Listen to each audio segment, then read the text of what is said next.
사사기 13장 15절부터 25절 말씀 보겠습니다.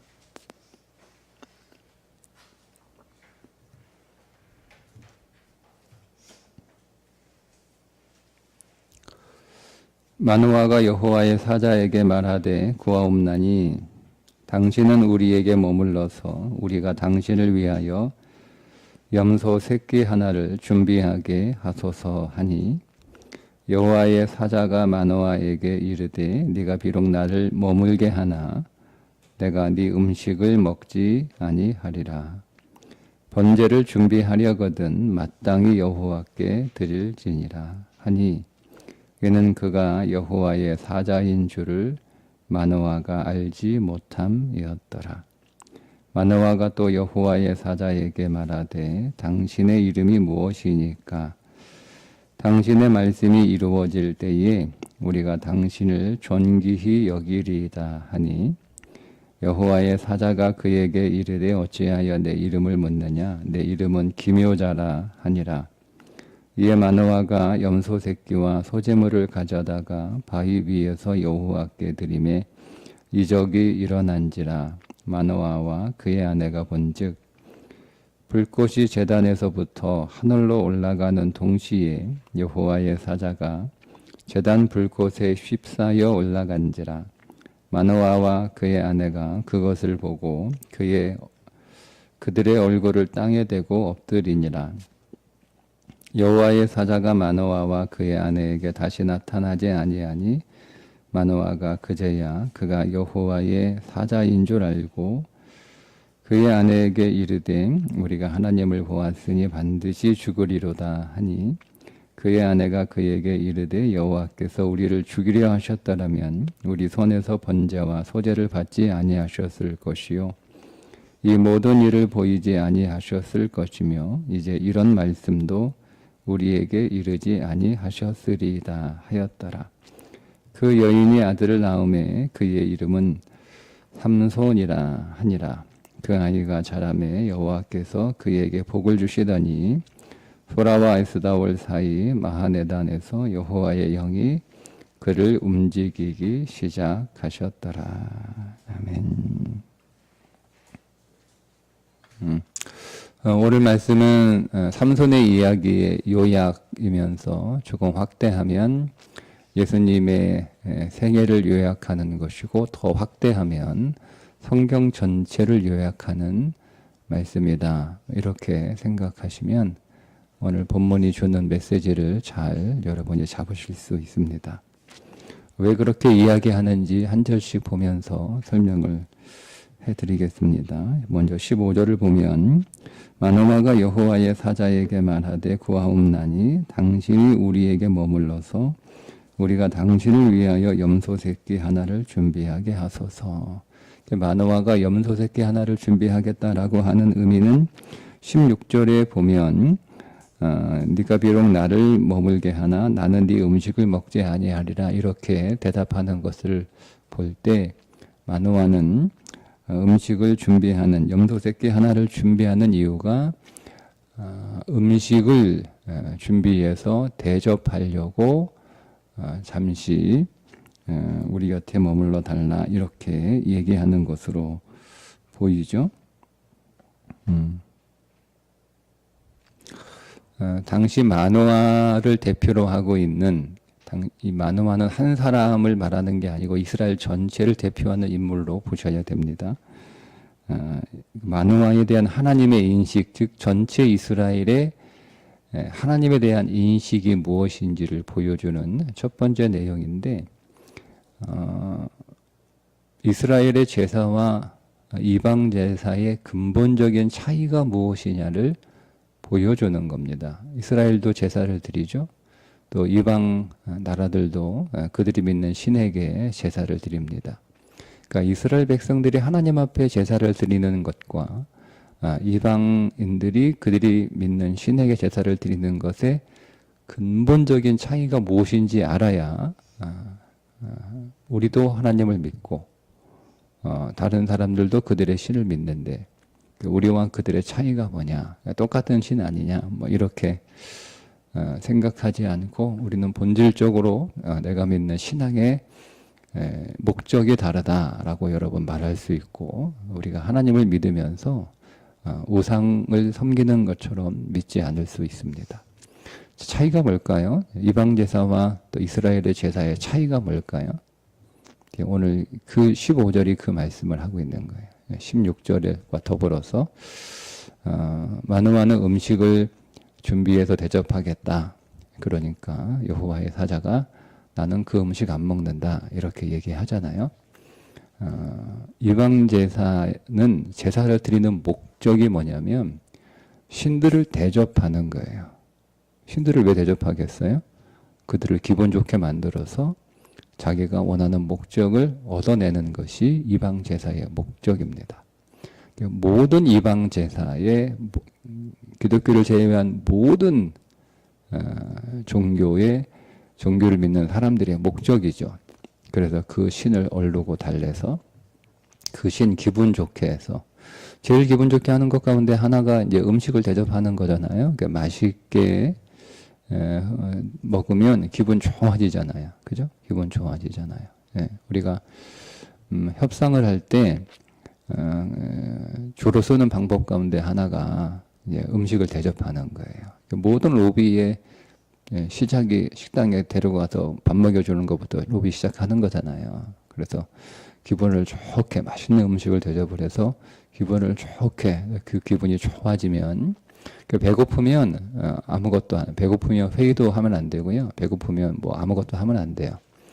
배가 불러야 회의도 좀 윤활유 치듯 잘 되고 잘 풀어지고, 협상도 마찬가지, 사업도 마찬가지, 다 마찬가지. 그러니까 다 음식 제공하는 것부터 모든 로비가 시작이 되는 거잖아요. 똑같아요, 여러분. 어디서 배웠냐? 신들 앞에서 제사하는 것에서 배운 거예요. 신이 맛있는 음식을 잘 먹고 대접을 받아 기분 좋아지면 그 음식을 제공한 사람의 소원을 들어주는 거죠. 이게 이방 제사의 목적이에요. 그러니까 마노아가 지금 음식을 대접하겠다라고 하는 것의 그 의미가 뭐겠어요? 여호와의 사자를, 즉 하나님을 어떤 방식으로 믿고 있는 거예요? 이방적 방식으로 믿고 있는 거고, 그가 하나님을 어떤 식으로 이해하고 있는 거예요? 기분 좋게 만들어서 내 소원을 들어주는 존재로 이해하고 있다는 거예요. 전형적인 그 가나안 땅의 이방 신앙의 영향을 받은 거예요. 그러니까 기독교의 지금 이스라엘 백성들의 제사는 뭐죠? 뒤에 이제 번제로 제사를 드리잖아요. 그죠? 우리의 예배는 나를 죽이는 거예요. 내가 온전히 너희를 거룩한 산 제물로 하나님께 드리라. 이것이 너희가 드릴 영적 예배다. 이렇게 말씀하시잖아요. 이게 우리의 예배예요. 그 우리의 예배는 내가 예배 잘 준비해서 예배 잘 드려서 막 하나님 기분 좋게 해가지고 하나님 기분 좋아지면 그때 이제 우리 소원 얘기해서 하나님이 기분 좋으니까 우리의 소원 들어주는 것, 내 원하는 목적을 얻어내는 것이 우리의 예배의 목적이 아니에요. 우리가 그런 식으로 예배하고 그런 식으로 우리가 기도하고, 기독교의 기도는 지성이면 감천 절대 아닙니다. 제가 세가족 교육 갔는데 기독교의 기도는, 다른 종교의 기도는 다 지성이면 감천이죠. 그죠? 여러분 왜 108번, 왜 1000번 뭐 이렇게 거기서 절합니까? 지성을 드리는 거잖아요. 지성. 왜 새벽에 벌떡 일어나가지고 목욕하고 중간도 떠놓고 장독대에서 열심히 빌어요? 지성을 드리는 거잖아요. 지성을 드리면 감천한다. 그러니까 여러분이 그 생각을 가지고 내가 40일 지성을 드리면, 내가 뭐 1000일 지성을 드리면, 내가 금식 지성을 드리면 하나님의 감동의 소원을 드린다. 이거 완전히 이방 신앙이에요. 그렇게 이제 가르쳐 주니까 그러면 보니까 그 교인들 새벽 예배도 나가고 뭐 자기는 주일 하루만 따고 한 번만 오는데 뭐 새벽 예배 나오시잖아요. 소요 예배도 나오고 금요일도 나오고, 그럼 그건 뭐예요? 이렇게 물어보더라고요. 그러니까 그 자기 눈에는 이게 지성을 드리는 것처럼 보이는 거예요. 지성을 드리는 것처럼. 그렇게 열심히 교회 생활 열심히 하면 하나님의 감동에서 지성을 드렸으니까 그래서 응답해 주시는 것, 그러려고 나오는 거 아니야? 라고 물어보더라고요.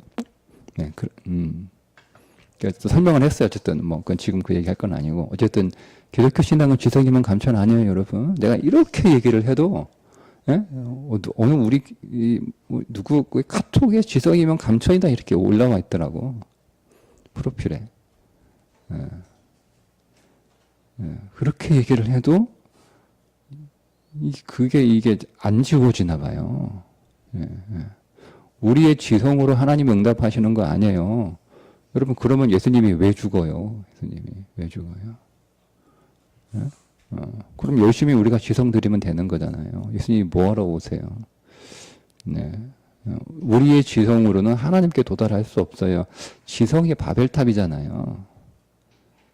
지성이 바벨탑 쌓는 게 지성을 쌓는 거예요. 지성을 드리는 거예요. 그거 오셔가지고 다 무너뜨렸잖아요.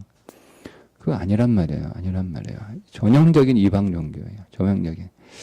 기독교의 모든 예배, 이스라엘의 제사는 모든 제사의 대표가 번제입니다. 번제. 다 태워 올려 드리는 거예요. 다. 내가 없는 거죠. 내가 없는. 나라는 존재가 없는 거예요. 우리는 예배를 통하여 내가 죽었음을 다시 한번 확인하는 거예요. 여러분 이 용어 잘 쓰셔야 돼요. 내가 죽었음을 확인하는 거지. 확인하는 거지. 내가 아직 안 죽었는데 자꾸 나를 죽이는 거. 이것도 잘못된 기독교 신앙이에요. 여러분 이미 2000년 전에 죽었어요. 아직 내가 안 죽고 살아있는 게 아니고 표현을 그렇게 내가 아직 죽음을 적용하지 못했다라고 하는 것을 그렇게 표현하는 건 줄은 알겠는데 우리의 언어는 우리의 생각을 결정하기 때문에 언어를 잘 써야 되는 거예요. 말 표현을.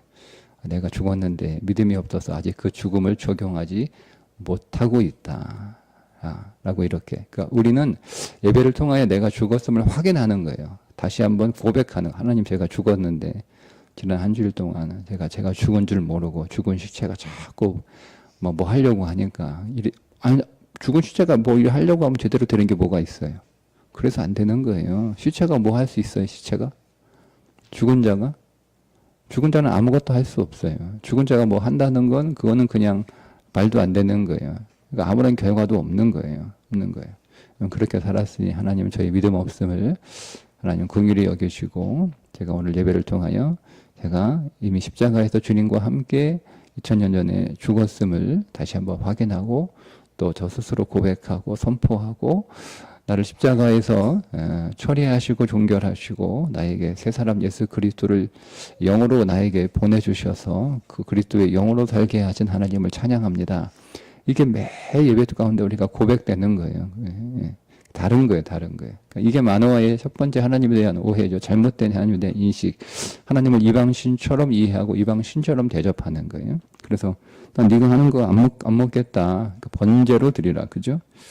번제로 드리라. 16절에 난 네 음식 먹지 아니하리라. 번제를 준비하려거든 마땅히 여호와께 드릴지니라. 그러니까 그거를 음식으로 해서 음식을 대접한다라는 마음으로 하지 말라는 거예요. 하나님께 번제로 예배하라. 이렇게. 그 다음에 또 두 번째 마노아의 하나님에 대한 잘못된 인식 17절인데요. 마노아가 또 여호와의 사자에게 말하되 당신의 이름이 무엇이니까 당신의 말씀이 이루어질 때에 우리가 당신을 존귀히 여기리다. 그러니까 이름을 물어봐. 이름을 물어보는 목적이 뭐냐면 우리가 당신을 존귀히 여기리다. 그러니까 당신의 말씀이 이루어질 때 뭔가 자기에게 그 말씀을 하셨던 여호와의 사자의 이름을 정확하게 알아야 그 이름을 찬송하고 그 이름을 높이고 할 텐데 이름이 모르니까 그때 그분 찬양합니다. 그때 오셨던 말씀하셨던 그분 찬양합니다. 이렇게 하면 어색하니까 그래서 이름이 무엇인지 알고 싶다. 이렇게 물어본 거거든요. 근데 여러분 이름을 안다는 것은 그러니까 지금 마누아는 내가 그 당신의 말씀이 이루어질 때 찬양하고 찬송하고 감사해야 되는데 뭐라고 불러야 될지 호칭을 좀 모르겠다. 호칭을 좀 알려달라. 이렇게 물어보는 거잖아요. 근데 여러분 하나님의 이름을 안다는 건 호칭이 필요해서가 아니고요. 이름을 안다는 건 그분과 교제하겠다는 거거든요. 그게 목적이에요. 하나님이 우리에게 당신의 이름을 계시해 주는 목적은 교제하는 거예요. 여러분 어디 가서 이름을 이렇게 알려줄 때 왜 이름을 우리가 알려주고 왜 이름을 알고 싶어 하는 거죠? 사실 그 본질은 교제하고 사귀는 거예요. 그래야 그 만남이 시작이 되는 거거든요. 그러니까 이름을 안다는 것은 존재를, 그러니까 구약 성경에서 이름은요, 호칭이 아니야. 성경 전체에서 이름은 호칭이 아니에요. 그래서 항상 다 특별히 구약 성경은 그 이름을 얘기할 때 뒤에 종종 그 이름의 뜻이 무엇인지를 계속 이렇게 설명해 주는 거예요. 그러니까 이름은 존재예요. 이름을 안다는 건 존재를 알고 싶다는 것이고, 존재를 왜 알아요? 존재를 왜 알아요? 존재를 알고 싶은 이유는 교제하겠다는 거예요. 또 한편에 뭐냐면, 이름은 하나님이 이름을 하나님이 이름을 지어 주시잖아요. 하나님이 왜 이름을 불러 주세요? 이름을 지어 준다라고 하는 것은 다스린다는 뜻이에요. 내가 이름을 말해준다라고 하는 것은 복종하겠다는 의미도 있단 말이에요. 그러니까 두 가지 의미가 있는데,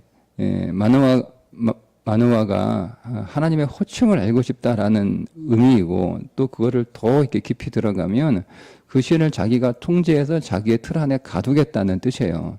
근데 그거는 아니죠. 우리가 하나님의 이름을 안다는 것은 첫 번째, 하나님과 사귄다는 의미이고, 두 번째, 그분의 통치 아래 들어가겠다는 뜻이에요. 근데 그런 게 없어요. 그런 게 없어요. 그러니까 자기 신의 이름을 붙이고 그 이름을 부른다라고 하는 것은 전형적인 이방적인 신앙이죠. 호칭으로 그 신의 이름을 부르는 거고, 왜 신들이 여러 개 있는데, 신들이 여러 개 있잖아요. 이방인들은 신들이 많잖아요. 바알, 아스다부터 해가지고, 뭐 밀곰부터 해가지고 신이 많단 말이에요. 그러니까 어느 신인지 알아야 돼야 정확하게 그 신을 지목을 해서 그 신을 칭찬하고 감사하고 노래할 거 아닙니까?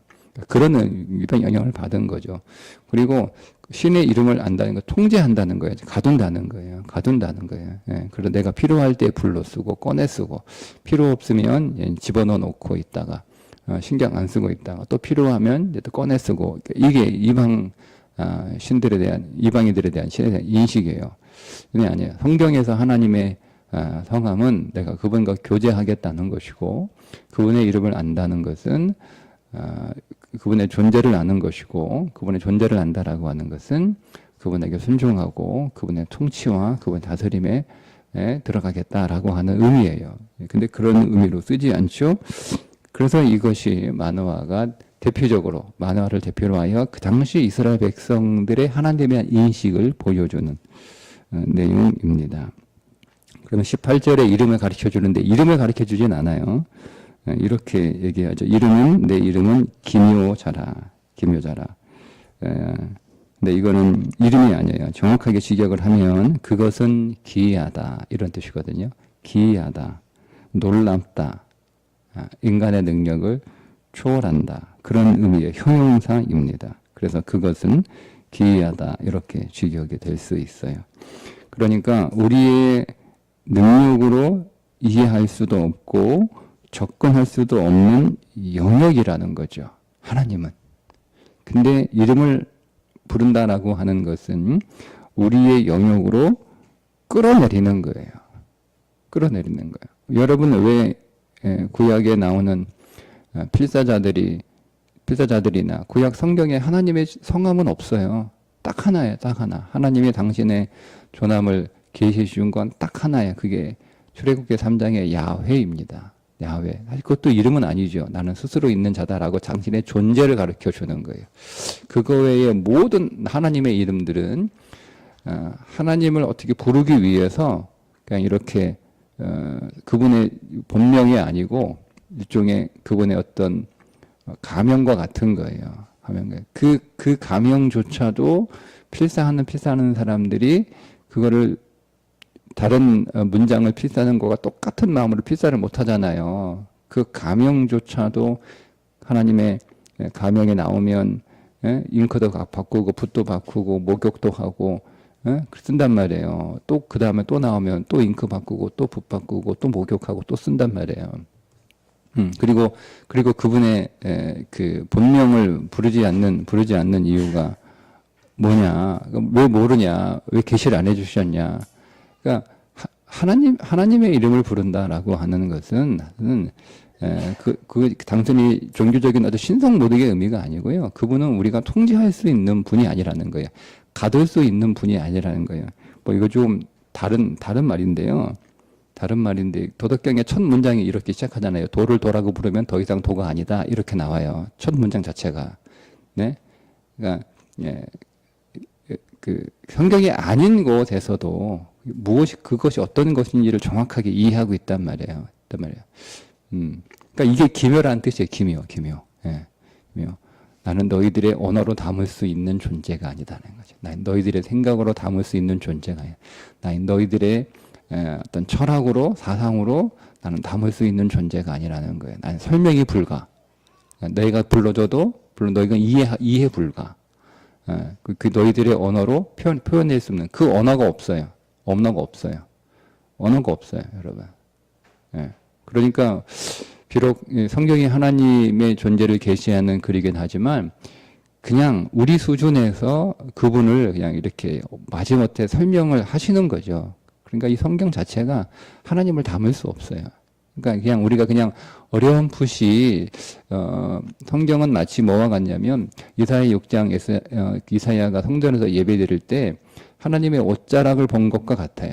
근데 그 옷자락을 본 것만으로도 이사야가 화로다 이 죄인이 하나님을 보았으니 죽게 되었도다 이렇게 고백을 하잖아요. 성경은 그런 거예요. 성경 그냥 주님이 가셨던 그 흔적, 그 발자국, 옷자락 뭐 이 정도예요. 그거 가지고 우리가 하나님을 다 알았다, 다 설명한다라는 것 자체가 그거는 말도 안 되는 거예요. 말도 안 되는 거예요. 그게 기묘라는 뜻이에요. 그런데 네가 내 이름을 뭐 설명해줘도 모르는데 그걸 어떻게 알아? 어떻게 알아? 근데 그걸 알겠다는 욕망이 있잖아요. 그게 뭐죠? 가두겠다는 거예요. 예, 자기 철학, 자기 생각, 자기 경험, 자기 지식, 자기 욕망 가두겠다는 거예요. 그 수준으로 끌어내리겠다는 거예요. 그래서 자기 마음대로 이렇게 활용하겠다라고 하는 것이요. 예, 그러니까 그런 기본적인 바탕 위에서 신 기분 좋게 하려고 신을 대접하겠다 이렇게 얘기를 한 거고 이름을 물어본 거라는 거예요. 이 18절까지의 내용이 뭐냐면 그 당시 이스라엘 백성들의 하나님에 대한 인식이 이렇다는 거예요. 그거는 예수 그리스도가 오시기 전에 세상의 하나님을 이해하는 방식이 이렇다는 거예요. 예. 자, 그래서 이제 18절에 19절부터 이제 마노아가 예물을 드리죠. 번제와 소제를 드리게 됩니다. 자, 20절에 불꽃이 제단에서부터 하늘로 올라가는 동시에 여호와의 사자가 제단 불꽃에 휩싸여 올라간지라 마노아와 그의 아내가 그것을 보고 그들의 얼굴을 땅에 대고 엎드리나. 그러니까 이게 십자가에서 일어난 사건들을 모형으로 예표하고 있는 것인데 이런 종교적 신앙이죠. 예, 신을 잘 기분 맞춰가지고 기분 좋게 만들어서 내 소원을 이루는 것, 내가 원하는 것 얻어내는 것 이게 종교예요. 예, 그래서 그 신의 이름을 부르면서 그분과 어떤 교제와 인격적인 만남은 없고 그냥 이름을 알면 호칭을 알면 그를 안다라고 생각하는 거죠. 예, 여러분이 제 이름을 알지만 여러분 저를 알지는 않잖아요. 그죠? 저를 안다는 것은 저와 깊이 교제하고 있는 자들만이 저를 알아요. 예, 그러니까 저에 대해 객관적 정보를 안다고 해서 저를 아는 건 아니에요. 물론 그것도 아는 거지만 진짜 아는 건 저와 깊이 교제해서 교제를 통하여 제가 누구인지를 아는 것, 그 인격과 인격 간의 만남과 교제가 있을 때 비로소 안다라고 하는 건데 그런 알을 하나님은 요구하는데 그런 게 없는 거죠. 자, 그런 종교적 신앙이 어디에서 끝나느냐? 십자가에서 끝났다라고 하는 거예요. 그렇게 끝나야 한다라는 것을 보여주는 거죠. 그러니까 이런 것들은 우리가 아무리 종교적으로 열심히 뭐 제사하고 뭐 이렇게 한다고 해서 되는 게 아니다라고 하는 것을 보여주는 구절이 20절입니다. 자, 그러고 나서 21절에 보세요. 여호와의 사자가 마노아와 그의 아내에게 다시 나타나지 아니하니 마노아가 그제서야 그가 여호와의 사자인 줄을 알았다 이렇게 말씀하죠. 우리가 십자가의 그리스도를 만날 때, 즉 십자가의 체험을 할 때 비로소 하나님을 이해할 수 있습니다. 여러분들이 십자가 체험 없이 성경 아무리 읽어도 성경 공부 아무리 해도 여러분 성경 지식은 늘어날지 모르지만 하나님을 인격으로 아는 일은 절대로 일어나지 않습니다. 하나님을 이해한다라고 하는 것은 성경의 진리를 제대로 안다는 것이고 그 성경의 진리를 제대로 알 때 인생을 제대로 이해한다라는 의미예요.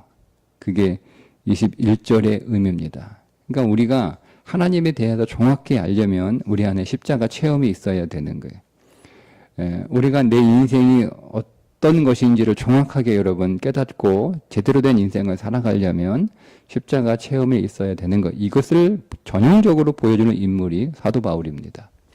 사도 바울이 3회세기에서 십자가의 예수 그리스도를 만나게 되고 나서 그는요, 그 당시 최고의 학자예요. 사도 바울을 따라올 사람이 거의 없을 정도로 독보적인 존재예요. 그는 자기가 하나님에 관하여 자세히 안다고 자부했던 사람이고 다른 사람들도 그렇게 인정했던 사람이고, 그죠?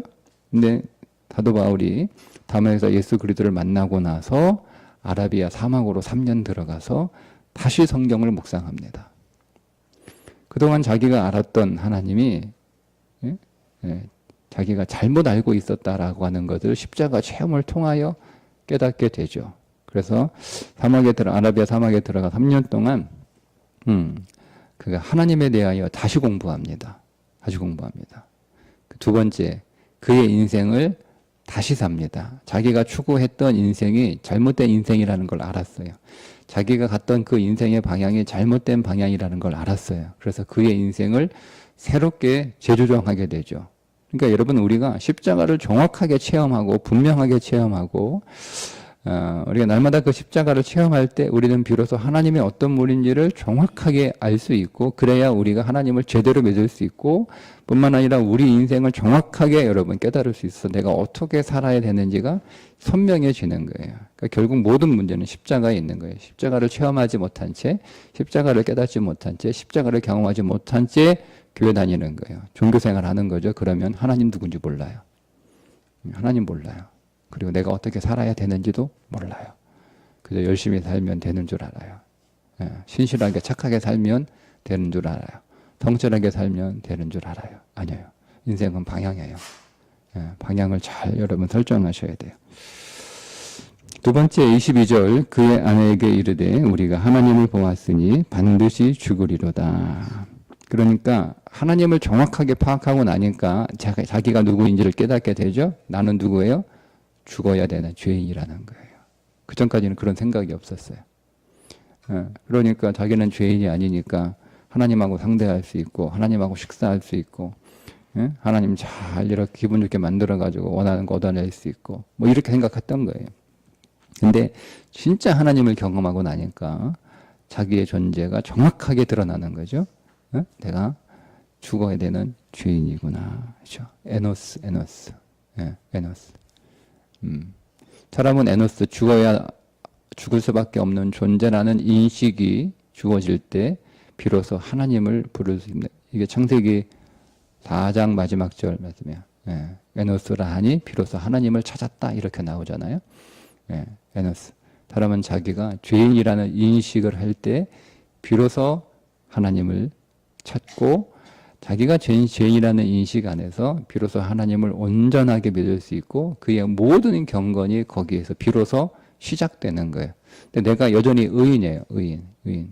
그러니까 여러분, 우리의 지식으로 내가 죄인이다라는 생각하지 마시고, 우리의 심령 안에 정말 내가 죄인이라고 하는 것을, 신앙은 계속 자기가 어떤 죄인인지를, 어떤 죄인이었는지를 깨닫는 거예요. 그러니까 어떤 죄인, 사실 물론 지금은 우리는 용서받은 그 의인이죠.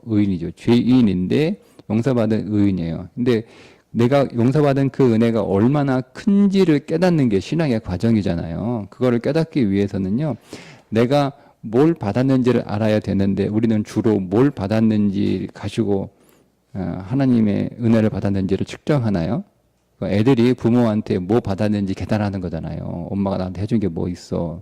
엄마가 엄마 맛있는 거 피자 해주고, 옷도 사주고, 용돈도 주고, 핸드폰도 사주고, 신발도 사주고, 나 뭐 방학 때 여행도 보내주고, 그러니까 우리 엄마가 나에게 많은 선물해주고, 많이 사랑해 주셨어. 이렇게 말하는 거 똑같은 거예요. 그거 아니잖아요. 아니잖아요. 그걸 줬습니까? 부모가? 자식에게?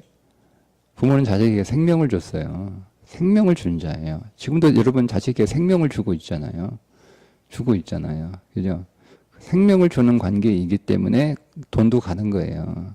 근데 그 생명은 모르고 돈 받는 것만 생각하고 있다면 그게 잘못 생각하고 있는 것처럼 하나님이 내게 무엇을 주셨는지를 정확하게 알아야 되는 거예요. 여러분, 하나님 나한테, 하나님 나에게 복 주셔가지고 건강하게 해주시고 돈도 주시고 집도 주시고 차도 주시고 뭐 직장도 주시고 뭐 이런 거 가지고 하나님이 주셨다 하는 게 아니라 하나님이 나에게 누구 주신 거예요? 그리스도를 주신 거예요. 죄를 용서하시고 나를 구원하시고 하나님의 자녀 삼아주시고 그걸 알아야 되는 거예요. 알아야 되는 거예요. 예. 그러니까 그걸 그 하나님의 은혜를 알려면 결국 사도 바울이 고백한 것처럼 점점 나는 사도들 중에 가장 작은 자, 나는 교회에서 가장 작은 자, 나는 죄인 중에 괴수라고 그런 사람이었구나라고 파악하는 거예요. 그러니까 그 은혜가 너무 갈수록 커지는 거죠. 내가 죄인 중에 계속 우두머리였는데 하나님이 그런 나를 구원하시기 위하여 십자가에서 죽으시고 나를 건지셨으니 내가 받은 은혜가 한량 없는 거예요. 한량 없는 거예요. 예, 너희가 받은 복을 세워보아라. 그리고 그거 세우면 안 돼요. 내가 뭐 차 받고 돈 받고 뭐 집 받고 뭐 이런 거 세우면 안 돼요. 그 집이 나에서 주신 그 십자가의 구속의 은혜를 헤아려 보라는 거예요. 그게 얼마나 큰지. 예? 예. 바다를 먹물 삼아 다 쓸 수 없는, 하늘 높이 쌓아도 다 쌓을 수 없는 그 은혜를 헤아려 보라는 거예요. 자, 그래서 자기가 죄인이라고 하는 인식, 그때 우리는 하나님을 정확하게 이해할 수 있고 오늘 우리의 삶을 제대로 살아갈 수 있다라는 거예요. 자, 이것이 그래서 23절에 아내가 그렇지 않다라고 얘기합니다. 자, 그의 아내가 그에게 이르되 여호와께서 우리를 죽이려 하셨더라면 우리 손에서 번제와 소제를 받지 아니하셨을 것이요 이 모든 일을 보이지 아니하셨을 것이며 이제 그런 말씀도 우리에게 이르지 아니하셨으리이다 하였더라. 자, 십자가로 인하여 비로소 우리가 살게 되었다 이런 의미죠. 그래서 23절까지는 삼손 이야기의 요약입니다. 이렇게 삼손 이야기가 요약하고 이제 24절부터 삼손 이야기가 시작되는 거예요. 전체 요약을 해주고 이게 삼손 이야기야.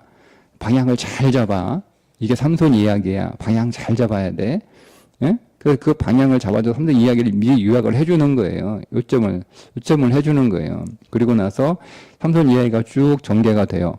왜 그러냐면 이게 한 사람의 영웅 이야기로 이 이야기를 이해할까봐 미리 방향을 정해주는 거예요. 난 이렇게 간다. 잘 방향 잡아. 샛길로 새지 말고 엉뚱한 데 가지 말고 엉뚱하게 삼손 읽지 말고 하고 삼손 이야기를 십자가로 딱 요약을 해주고 이제 삼손 이야기를 시작을 하는 거예요.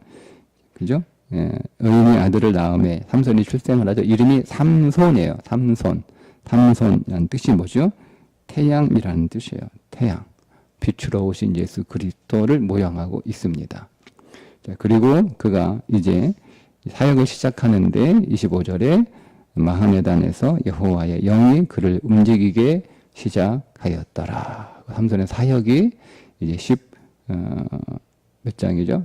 14장부터 이제 시작이 됩니다. 시작하기 전에 그의 하나님의 영으로 충만했다. 이렇게 시작을 합니다. 예수 그리스도가 요단에서 세례 받으시고 성령으로 충만하셨다라는 것을 통해서 이제 비로소 사역을 시작하시는 것처럼 이제 삼손도 그렇게 사역을 시작하는 거죠. 그래서 예수 그리스도의 모형으로 삼손 사사가 등장하는 것이고 그 모형으로 사역을 하는 것이다 라고 놓치지 마라 라고 여러분 그 방향을 보여주는 것이 오늘 우리가 읽었던 말씀입니다.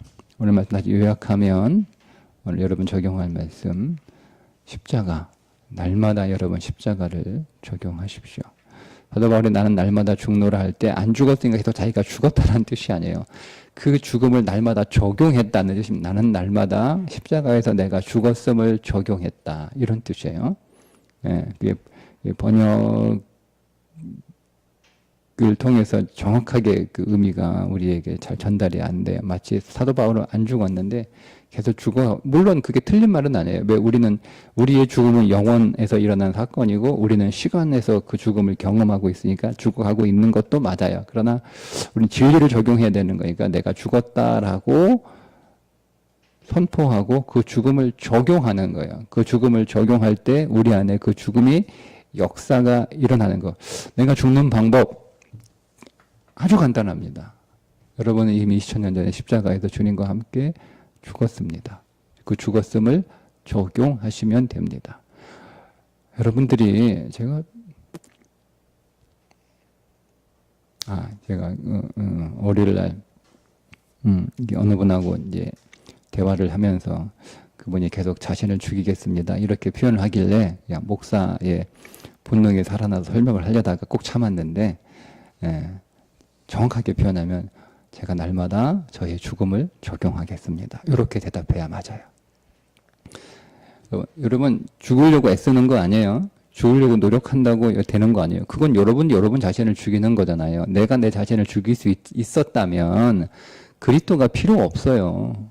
그분이 왜 오셨겠어요? 그럼 너 스스로 죽어 그러면 되는 거지. 그 진리 가르쳐주고 너 죽어야 돼. 너 죽어야 돼. 쭉 봐봐. 하나도 안 죽으니까 다 일이 이렇게 엉망이 되는 거니까. 그러니까 결론은 인간은 아무것도 못돼. 스스로 죽어야 되는 거야. 그러니까 너도 죽었다 생각하고 너 실제로 죽고 너 죽어라. 너 죽어라. 이렇게 가르치시면 되죠. 근데 그분이 왜 오셨겠어요? 응? 내가 너를 안고 내가 너와 함께 죽는다는 거야. 내가 죽었지? 다 이루었다잖아요. 다 이루었다 아닙니까? 우리는 그리스도 안에서 다 끝난 거예요. 다 이룬 거예요. 그러니까 이미 죽은 자고 이미 그리스도 안에서 산 자로 살아가는 거예요. 그러니까 여러분 잘못 적용하시면 여러분 육신은 이미 죽었는데 자꾸 여러분 죽이려고 그러면 여러분 안에 새 사람이 그리스도가 죽어요. 그러니까 여러분의 죽음을 적용하시면 돼요. 주님, 제가 오늘 죽었음을 적용합니다. 그 진리를 하나님 제가 믿음으로 하나님 적용합니다. 제가 죽었습니다. 오늘 제가 죽었습니다. 저를 십자가에서 저와 함께 죽으신 예수 그리스도의 그 크신 사랑을 제가 찬송합니다. 감사합니다. 여러분 이렇게 적용하시면 되는 거예요. 그렇게 한번 해보세요. 뭐가 다른지 한번 경험해 보세요. 내가 죽으려고 애쓰는 것과 내가 죽었으면 선포하는 것 뭐가 다른지는 여러분이 한번 적용해 보셔서 경험해 보세요. 완전히 달라요. 그러니 여러분 적용하시는 거예요. 내가 죽었음을 적용하시는 거예요. 하나님 오늘 제가 죽었습니다. 감사합니다. 제 옛사람은 끝났습니다. 저의 육신은 끝났습니다. 종결되었습니다. 이제 제 안에 그리스도가 사십니다. 이제 내가 사는 것은 내 안에 그리스도가 사신 것이라. 정확히 말씀하고 있잖아요. 그거 적용하시면 되는 거예요. 나를 위하여 자기 몸을 죽이신 예수 그리스도를 믿는 믿음 안에서 사는 것이라. 믿음 뭘 믿어요? 믿음의 내용이 있어야 돼요. 여러분이 그리스도 안에서 죽었다는 것을 믿으시고 여러분이 안에 그리스도가 사신다는 것을 믿으시고 너는 그 그리스도로 인하여 사는 날이지 내가 사는 날이 아니에요. 나는 없고 예수 그리스도 사는 삶을 적용하시고 그렇게 사시면 여러분 오늘도 여러분의 인생은 생명이고 능력이고 소망이고 승리인 줄 믿습니다. 기도하겠습니다. 하나님 아버지 오늘도 우리 안에 이미 일어난 십자가의 그 체험하는 날이 될 수 있도록 십자가의 진리를 적용하게 하셔서 나로 살지 않고 예수 그리스도로 사는 날인 것을 감사하며 기뻐하며 찬송하게 하여 주셔서 오늘 우리의 삶이 생명이게 하시고 능력이게 하시고 소망이게 하시고 승리이게 하여 주옵소서. 예수님의 이름으로 기도합니다. 아멘.